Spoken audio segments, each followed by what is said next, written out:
sports. Thank you. So Rebecca, now you know everybody in your class and you can take it away. I know everyone has like such exciting lives. I'm like, envious. I want to do all the things that you guys do. So what Suzette said before about writing, writing is a process and it is a way of expressing yourself. And when you're storytelling, you write, it's like you're writing, and you're talking about yourself. And in writing, yes, you'd say it's improving, but it's more like you're expanding your writing and your experience in life. And that's what you do, little by little, and it's in steps and in drafts. Like, I talked about last week, we all have, there's a human life event that we do at the library that I've shared with, I think some people here have, I thought that you did it or you wanted to do it, and I think we stopped doing it. I'm not sure. I'm sorry. Yeah, I wanted to do it, and then the pandemic hit. And yes, and then pandemic, bam. Yeah. Stop everything. I did take the training, though. Yeah, and okay, great. I've done it outside of the school, but. Okay, excellent. Oh, good. That's wonderful. So, as like Emily knows, it's, we're all a book. We all have chapters, and we have chapters that we want to open. We have chapters that are still in the process of being, written. We're like in between chapters, and that's the process. That's, that's how we story tell. We tell little bits about ourselves.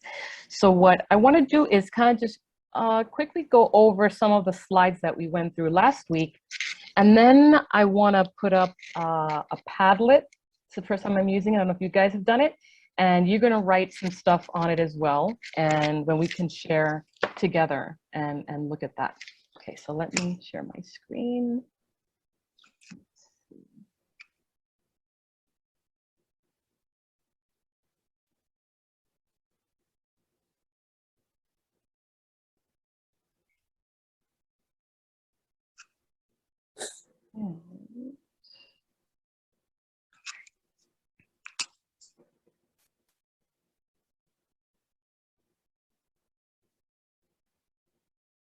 Okay. So, we're developing your unique story, and many of you have worked with Carol and Sylvia and kind of know that process and how you start. And you can maybe help others with that as well. So you want to develop, we want to help you develop your personal story. You have a unique story, and it's streamlined throughout your life and in different spaces. And the different spaces that you all are part of are the academic space when you're doing an oral presentation, formal spaces like interviews, graduate school essays, you might have to, well, it's the academic space, but it's also formal, interviews for an internship, and even political campaigns, if that's something you want to do in your future. There's also creative spaces, and where you write poetry and the spoken word. And there's so many other spaces too, where you talk about your stories.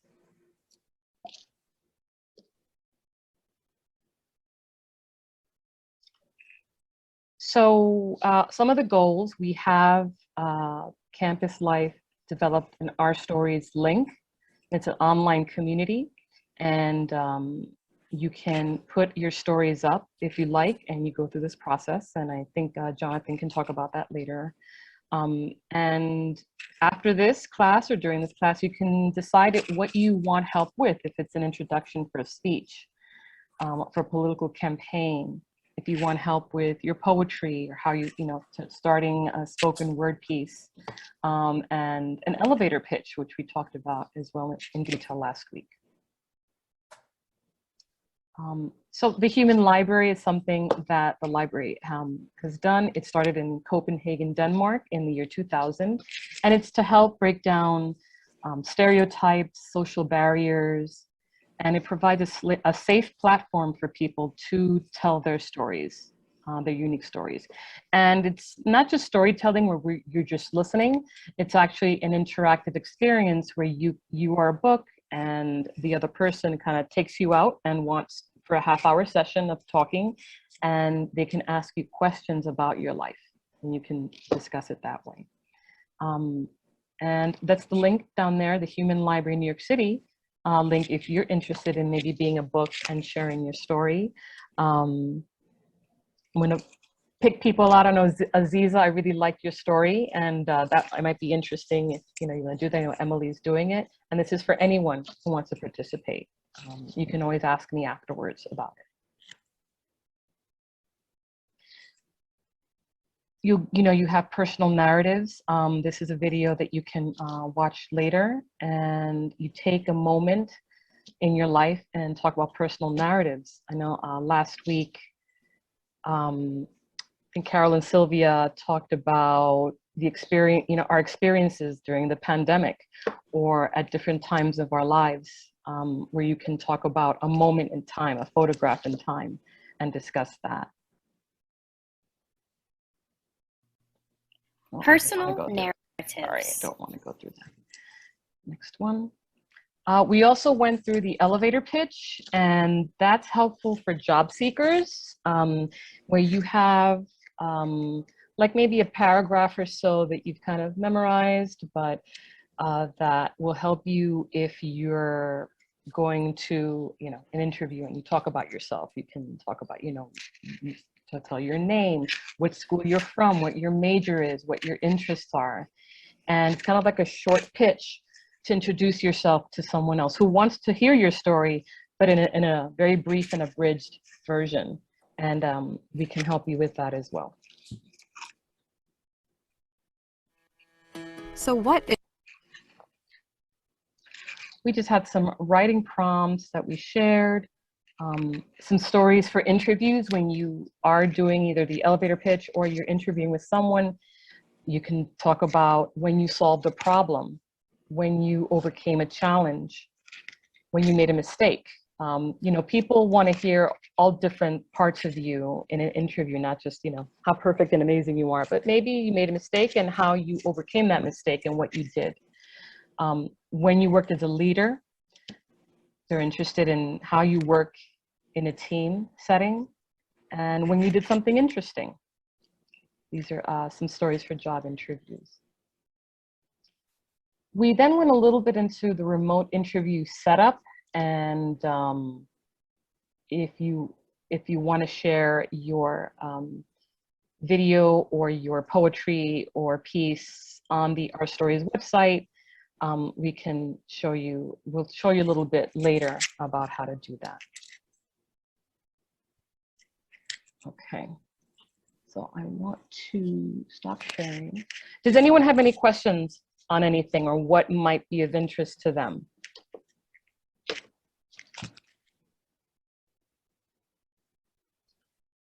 Well, okay, I'm going to share this link in the chat. Let's see how this works out. It's called Padlet, and you can just click on it and you can answer some questions, and link it's anonymous unless you want to add your name or initials on it. And you can answer some questions like, what does storytelling mean to you? How have you used storytelling in your life? What type of storytelling would you like to expand on? And are there any difficulties you come across when storytelling? And when we say storytelling, you could also say writing, the difficulties or things that you've written about. And you don't have to answer all the questions. You can just click on that like plus sign, double click, and you can write something. I believe you can also even draw something. There were some artists in here. You can draw a picture and maybe share something about your storytelling experience. And Suzette or Sylvia, Carol, anything you want to share? Okay. Anything to help them with? Yes.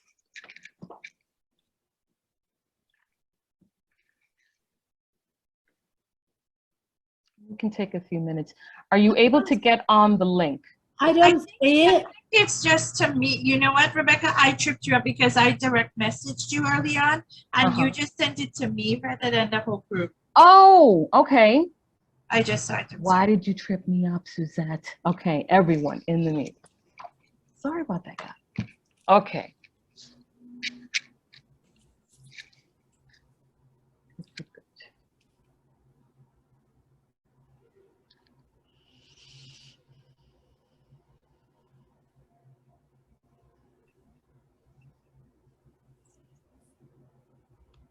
Are people able to see it?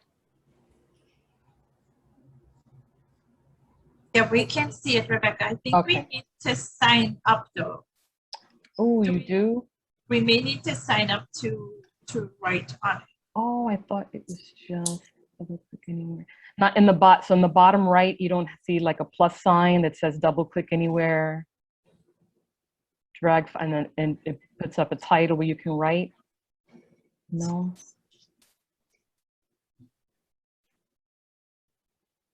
See if I can. I think we can just make an account quickly, probably. Okay. I'm sorry about that. Let's copy link. Embedding your blog.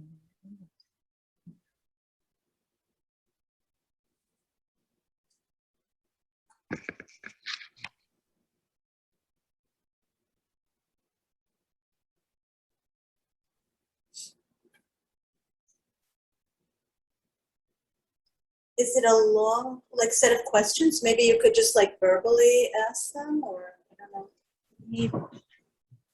I can. Let me just, I want to see if this. Okay. Well, the first question is, what does storytelling mean to you? There's, well, actually, let me enter these questions in the chat.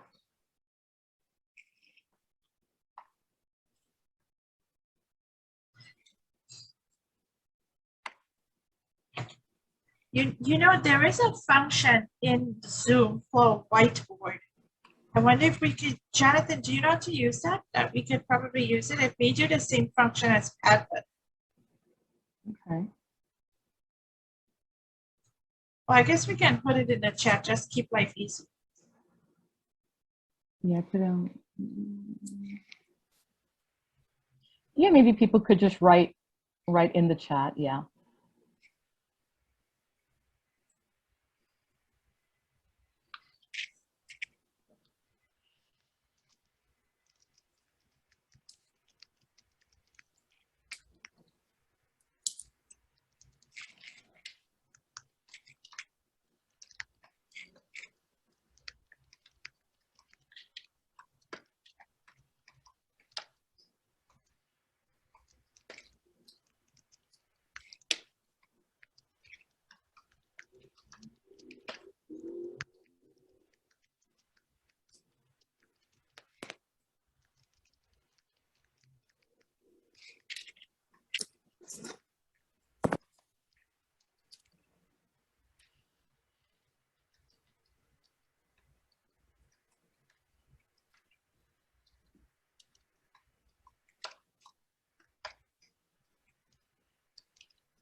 Okay, I guess while people are still writing, we can start maybe sharing some of these things. Maybe each person can share their story. Like Carol, could you share your answer? Sure. Mhm. I said, let me find where I wrote it. I said that I grew up in a family where everybody had a story to tell. It felt like it was the main form we entertained each other whenever we got together. So I thought everybody did that in their family, especially since, my mother came from Europe as a 15-year-old. So she was escaping from persecution. And so she used to talk a lot and tell stories about what her life was like as a teenager who wasn't allowed to go to school when school was like the most important thing to her. She loved school, she loved learning, but she wasn't allowed to go. So she even left her town to go live and work as a maid in another town so that she could make enough money to eat, but also to go to school because they didn't know who she was in that town. So, I mean, those kind of stories were very moving to me, and I guess taught me a few lessons that maybe somebody just saying, you got to go to school wouldn't have been as effective. But hearing about how vital and important school was to her, that she gave up living with her family and moved to a town where she knew no one and worked as a maid and slept on the floor in this woman's house just so she could go to school. It was a very poignant reminder to me of how important it was to educate myself and to learn. So I don't know, that's what I was thinking of when I wrote in response to your question. Well, that's so interesting. And you're so lucky that that was, something that was, it seemed like open. Like, was it something that when you got together, they were like, oh, tell us your story, or it was just an automatic thing when you got together No, it to was, share these experiences? my mother loved to cook, so everybody always ended up in my house, and it was always like, oh, if I was in a Christian family, it would be like, Jesus Christ is just going to provide more bread and more wine. But since we were Jewish, it wasn't that, but it always was, there was always enough, and we always did, family hold back. So whoever was there who was like in the immediate family didn't eat till everyone else got a chance to eat. But it was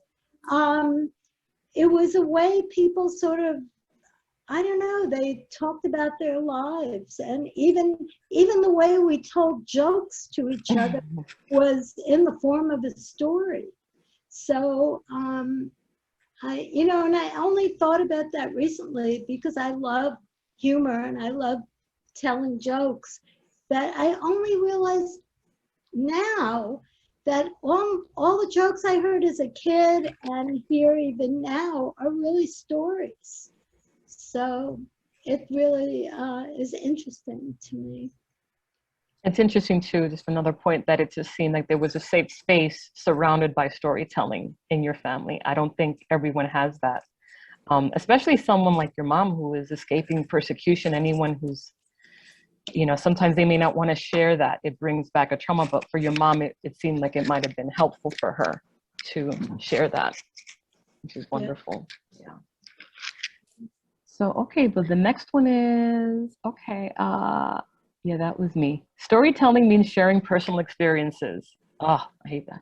I don't hate it. Hate is a bad word. I view storytelling when meeting new people. When you meet new people, you kind of got to have a good, little spiel, a little something, especially depends how you are. If you're kind of, I know people here, so, I'm sharing, but if you meet me one-on-one, I'm kind of like a bit introverted, and I really have to plan out what I want to say in certain situations. It doesn't come out easily unless I feel really comfortable with you. Some people have the gift of, I don't say the gift of gab, but the gift of sharing, which is wonderful. So that's me. So the next one is Jonathan. Jonathan, can you share your story? Sure, I was Oh, thinking. no, wait, I'm sorry. Yes, I skipped Carol, but go on. I'm sorry. Yeah. Let me pull it up. What do we have here? I grew up living half a continent away from my father. I didn't know him very well. One day, exploring through the library at my mother's house, I found an old shoebox full of poems and short stories written by my father in his pen name. They were in Spanish. Those stories were my way to connect with him and a culture I did not have access to. So stories have always been big for us. My mom, we had moved to Florida when I was a kid, and they bought a house, and one of the rooms was converted into a library, and that library was just filled with old books of anything. Like, my fascination with really boring topics that I will promise I will bore you to death about came from these books that I would just devour when I was a kid. And then one day I found an old shoebox full of papers, and it took years for me to realize what they were because I didn't read Spanish too well growing up. I lost that ability. It's one of those things, you don't do it, use it, you lose it. And so it took me hours to read each poem to really analyze them and understand them. But storytelling is such a big part of any culture, and it's so important that I have this appreciation for the written word and where it can take you, maybe not physically, but in other senses. That's awesome, Jonathan. I love that. That's right. The storytelling in different languages, right? Because when your father wrote that poetry, when you're reading it, it does change some of the metaphors or something. You kind of have to try to look for that and see what they're saying. So that's interesting too, in languages, storytelling and languages. So thank you. Okay, so Suzette, can you share your? I'm going to share mine quickly. I want to say, Jonathan, that was so powerful what you shared, because Yes. even reading that felt like I opened a novel just reading your little chat thing. I know Jonathan so long, and I didn't know that about him. And then also Carol, I think I wrote that storytelling is a place of expression, but listening to you share your story, Carol, really made me think it's a place of connection, because I kind of always share this story about my not my mom, but my grandmother came to, so I'm from Trinidad, and our great grandparents came from India to Trinidad, and my great grandfather believed that he had 6 girls and 6 boys, and he used to say his sons were gold and his daughters were silver, and he didn't believe in educating his daughters. And my grandmother really, really craved education, and she was so bright, and just before she wrote her final exam in high school, he pulled her out of high school, and she always felt that she was robbed of her education. And she had 6 kids, and 5 of the 6 kids became teachers, because she would just try to just have them. Education was everything. And even looking at my life, like, my major was education, my mom was a teacher, my dad was a teacher. My first sister has a PhD in education and teaches at the University in Trinidad. My younger sister has a rec education master's. I am in education. So it became like this really big value in our family just because it was stolen from my grandma. And I think of that. I think of like independence for females and education, and also stories are a place of power. Right? So us telling our own story, there's this whole massive debate going on right now about critical race theory and who tells the story and who reflects on history, because history is a selection of stories. And so you telling your own story is very, very powerful. And I've always felt that, but I didn't put connection in there. And I think connection is one of the biggest things, because I always felt that I connected with both you, Carol, and Sylvia. You know that. Like, I picked the 2 of you out of the group, but it's because we have similar values. And when you're talking, Suzette, you talked about your grandmother and how her story was kind of like that chapter, her high school education was kind of like blocked. It just stopped. But then, she had her children and she instilled in them, and she continued her story and she instilled this education in them. So sometimes stories, they do stop, and people may have difficulties, but you keep on at a different point. Thank you for sharing that. Okay. So, Omar, would you like to share your answer or tell us a little bit about that? Yeah. Thank you. I didn't know you're like actually writing our stories, so I just answered the questions. I wrote, to me, storytelling is a way to express creativity. You can tell stories visually rather than verbally. And for me, that's like mostly relating to art. You can see stories in like paintings. It's like, it's based on how the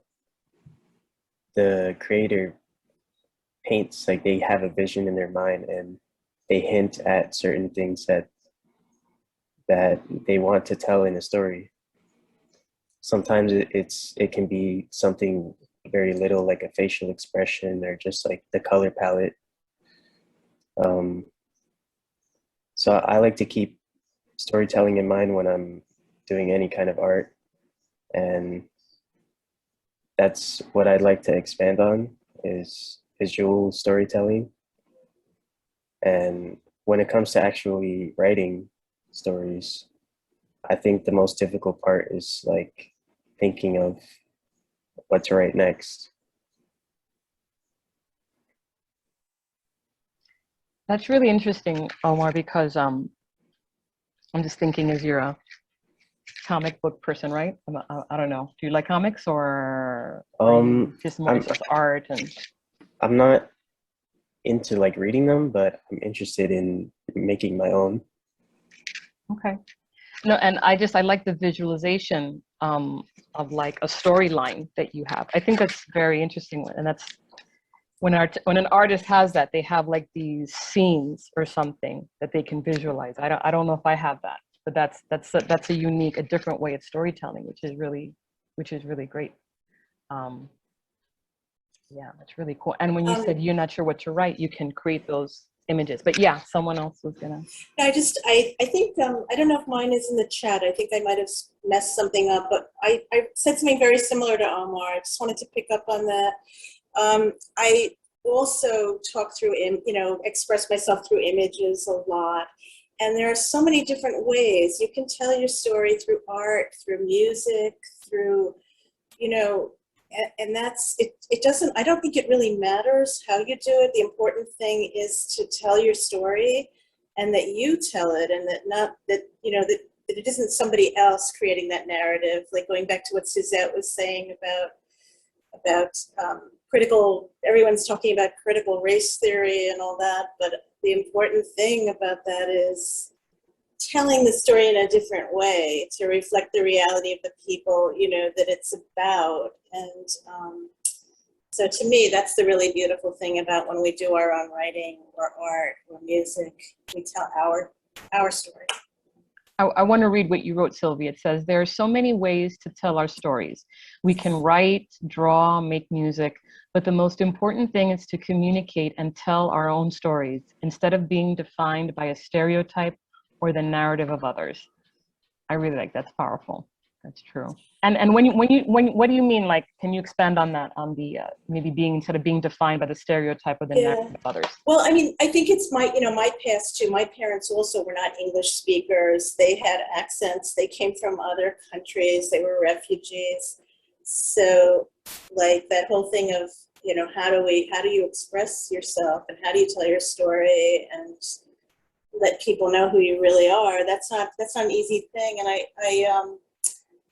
I was also thinking about what Aziza was saying about disability studies, what an important thing that is for people to communicate what that experience is for other people to get it, you know, that it can only come from people who've lived it. So I just think it's like, it's the only way out of the mess that we're in, for all of us to really tell our stories and get to understand each other's experiences. Thank you. Going down the chat stream, and I see Arlene. Arlene, would you like to share your So Arlene response? had to head out. She had another appointment at 3 o'clock, so we just missed her. Okay. Well, let me just quickly read what she wrote. Being the older sibling, my brothers and sister would always love when I told stories of my middle school, high school experience. They said I was a good storyteller, but as I got older, I mixed storytelling with writing personal statements, and now I'm not too good at it anymore. So I would like to expand my storytelling when it comes to personal statements. That's interesting. Okay. Emily, would you like to share your response? Yeah, mine was more like kind of like responding to the questions too, but like I feel like storytelling is just a way to extend yourself. It's actually describing who you are, what you stand for, pieces of you. And I always felt like writing was more natural for me because I could actually reflect and stop and think about exactly what I wanted to say, as opposed to I always feel like on the spot and jittery when I'm talking, like even around people that like, you know, that I care about, just because it's always that what's next, you know, and I'm a planner, not not on the spot person, but it's interesting just hearing everybody's responses too. It did remind me, and reflecting, it did remind me of I had to take a linguistics course in Lehman, and they said that the way that we express ourselves through language actually shape the way that we think as well. It's a vice versa. And they mentioned, like, for example, like in our society, we tend to think like, oh, an argument, for example, is kind of like, you know, who wins, and it's a competition, it's like a battle, you know, just how we speak. But in certain cultures, it could be a dance, and I'm not good at battling or dancing. So, so I was just thinking of that, where I need time to actually be more centered and grounded, as opposed to, you know, this flowing thing with somebody else, and then, you know, yeah, see, it's happening. No, I love that, Emily. It's so funny because there's someone I know who, like, you talked about dance, who they said they danced when they were younger, but now they don't. It was like when they were in like teens or something, and now they're in like their late 30s, early 40s, and they like don't want to dance. And I'm like, I don't understand that. I'm like, you know, dancing, music. I mean, but that's really interesting about being centered, because they are a very centered person. They're very like in control of their thoughts. And so I'm glad you told me that, because, you know, you're always like, oh, you know, just start, you know, when you are good at something, you want to tell someone, oh, do it too, you'll be good at it. But it's like, no, it's everyone has their comfort level with things. So that was really interesting. Thank you. That was great. Okay, so Cassandra, would you like to share your response? Sure. Thank you. I typed mine and probably send it to too many people in private instead of everyone. I didn't That's okay. how to work it. But yeah, storytelling to me is just developing the skills to tell any like given event that has happened in chronological order, because it's like, to me, the importance of saying it in order is very critical towards like the final part of your story. And I tend to think ahead while I'm speaking. So it kind of seems like I'm forgetful, but my mind is just going 1,000 miles an hour when telling a story. So like right now. And basically it's just to persuade or encourage and gain interaction from the reader or the listener, to be able to relate or be able to emphasize or sympathize or like have some type of feeling, even if it's sad, happy, with whatever story you are telling. I practice my storytelling skills right before bed. I have a 7-year-old, as you guys know, so it's important for me to keep his mind engaged. So I either read a story or say a story from the top of my head and ask him 3 questions right before bed, and just to get him more into the mood of reading and wanting to know and become more curious on to what's gonna happen. And yeah, and then one way I need to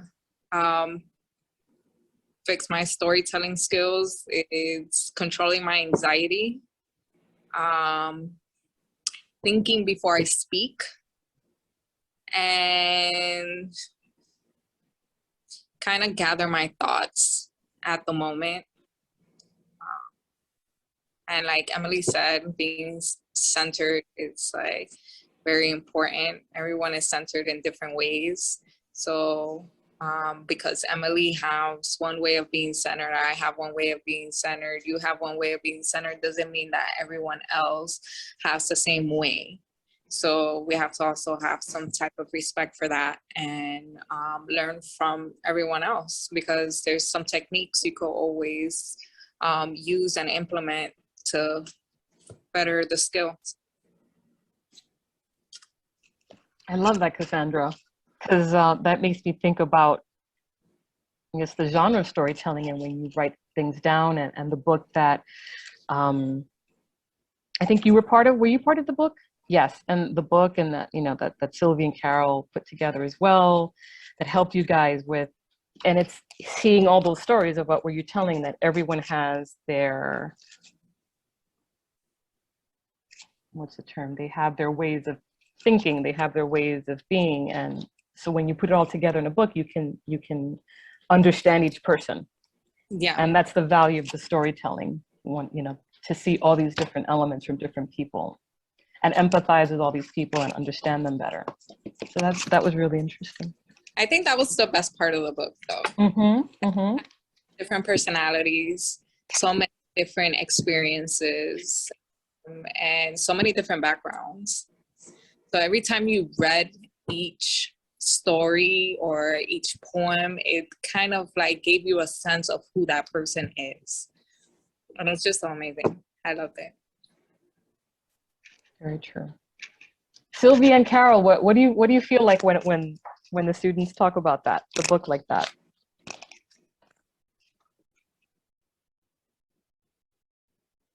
I love it. I feel like, you know, saying I wish we could do one every year, because I think that people's stories are so important. You know, it's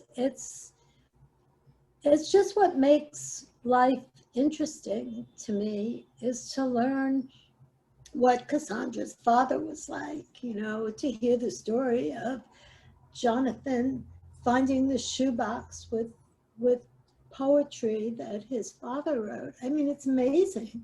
It's, you know, I want him to share one of the poems. I want to know what he thinks of when he hears it, you know. I think that it's really interesting. It makes me immediately go into all these stories I want to tell people, you know, and I want to hear everybody else's stories, and you know, I think it's very exciting, fascinating. You too, Sylvia? I see you nodding. Yeah, no, I agree with everything you said. I just hope that that everybody keeps telling their stories. It was an amazing experience reading all of your work and being part of that. And you know, I mean, I think we don't realize how interesting we are and how amazing we are, and we got this little window into everybody, like through the poetry, through the stories. And I don't know, I was talking to my granddaughter about some reality show or something, and I realized how what most of us watch on like media is so boring compared to like our own exquisite lives and all of the stuff that we deal with. I mean, and that you deal with. I mean, your lives are so much more interesting, really, than, you know, the housewives or like whatever nonsense is on TV. And so I love that you guys are expressing it. You have a lot to express. I can't found wait out- to you. read Aziza's book. Yes. So for the folks they keep talking about this book. This was the book that they wrote. It's called Our Words Have Power. And this book was, the president of Lehman came, and this book is in the president's office. They actually bought copies of this book to give to politicians because they so love the students' stories in here. And every book that was purchased, the money went back to the food pantry, so it helped Lehman students. So this I know for Luis and Omar and Victor, you may be like, what are they talking about? But this is the book.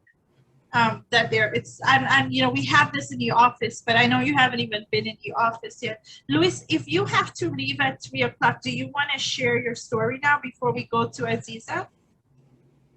Okay. Well, I could stay for the rest of this. I'm enjoying myself right now. For me, storytelling was especially when I was young, it was more for like entertaining, because I had a lot of trouble speaking out, especially like in school. If the speech teacher spoke to me, I'd like hide under a desk. I had like a bad habit of doing that. So the only way I could like talk to people is if I can make them laugh. Because because it is easier to see somebody who's like smiling and laughing to speak to them than somebody who's like has like a more like just deadpan expression, or if they're just very like exhausted from from the day. So like even during like family like holidays, when we're during Christmas, a lot of it would just be me. They'd call me almost like I'm doing like a comedy show for them, because it was like the easiest way to. Because even my family had trouble speaking to. But I guess as I got older, I also realized it's also just giving there's like other ways to give out your story that don't involve just comedy itself. Because when more serious stuff or something serious happens in your life, it's really hard to put a comedic spin. And I learned to like really appreciate people who could like deliver a serious message, and they can do it with confidence. And I don't know, it's really hard to describe, but it's just I really appreciate hearing stories that just that they can just deliver the message very concisely. I'm sorry, I'm having trouble describing the words, but yeah. Comedy is one of the hardest genres. I mean, for me, I think if you can do it with comedy, that's very powerful. It's great. Well, it's interesting, Luis, because I've been trying to teach myself how to write comedy, because I found myself falling into depression during this time with the virus and isolation. And so I said, how can I make people laugh? How can I make myself laugh? So I started trying to write comedy, and it's really hard. It really is, but it's so interesting, Yeah, it is. Especially if you got like if you're like in a little group of friends, it becomes more of like you can throw a lot of inside jokes, and then you can almost make a personal story for them, because like if people from the outside were to read it, it'd be very confusing. But then in your group of friends, they'll understand every single joke. It's almost like little references for a little group that you've been able to make, and it helps a lot during the COVID season, because it's really hard to connect these days. But yeah. Well, I liked what you said about, I agreed with what you said about with comedy, and also about succinct storytelling, like just precise storytelling. Because there's some stories and I'm like, I get bored. I'm like, can you just get to the point already? But it depends on what it is. But some I can like listen to if there's, more nuances. It's how people say it. But it's interesting because you're talking about the comedy, and comedy, I would think they're like precise stories. Like they're not long-winded. You kind of have to kind of bring this, you know, piece together. So that was interesting, that just getting that from you. So thank you. So I wanted to ask if Aziza, if you wanted to share your story, your answer or story. Okay, first, I agree with everybody and like everybody's individual ways of insights of the storytelling process. Yes, that's all true. Like to be incisive and, you know, process our thoughts and, you know, expressing ourselves individual by being self-centered, like Emily said, like being the center of it. But also, I also feel like, you know, through like communication and, you know, like sharing, it's like everyday life. Because every day when you wake up, you're telling a story just right then and there. Because even like as a kid growing up, I just knew that every day I do something, it's just a story of what I did that day. And, you know, even like the memories, like when you share it with your friends, your family, people you know, it's just every day you doing something new and you're just adding on to it. Like, for example, like when I went to go get vaccinated after like I finished the second vaccine, the second part of my vaccine, I had a very influential conversation with one of the workers there at the vaccination site. And it was just so much we talked about, you know, we was just talking about various topics. And it's just like we just built that special connection and it was so amazing. So it's like when you even meet somebody new, you're just like, you know, inviting them into your story life when you're telling your own story. And as you listen to them as they tell their story, it just comes mixed and everything just comes all well-round versed. So I always feel like anybody out there has a story to tell. It's like when you wake up in the morning and you get ready to start your day, you're telling your story right then and there. Like by getting up in the morning, getting ready to go out to school, getting ready to go out to work, getting ready to go out to church or go to the store, you're just telling your story right off the bat. And that's how I always felt like when it comes to storytelling. Like when you wake up in the morning, you're just getting ready to like tell your story that then to that day. You're telling your story on that day. And when you look back at it, it's like an open book. It's like a memoir.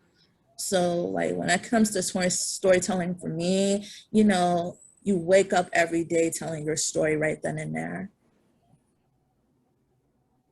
Oh man, Aziza. That was powerful for me. Like just waking up and telling your story. That's just, wow. That makes me want to cry, actually. I'm sorry. We all have stories to share and how we, I'm sorry. How we wake up and present ourselves, how we feel in that process is how we will share our day, how we, you know, so if you wake up in the morning and you're negative, you know, that's not going to start the day off well, you know, but if you're positive or just taking it step by step. So thank you. I needed that. One of the things we talked about in class when we wrote our book and put our book together was journaling. We talked about how helpful it is to us personally to keep a journal, particularly when we were working together. Like you could just write down. It's exactly what Aziza was saying. You could write down how you were feeling, how you were approaching the day, or what yesterday was like that you didn't get to write down because you wrote in the morning. But if you started to do that as a practice and it became a habit, it just helps. I can't explain how useful that can be. Just to, like what Aziza was talking about, telling your story life.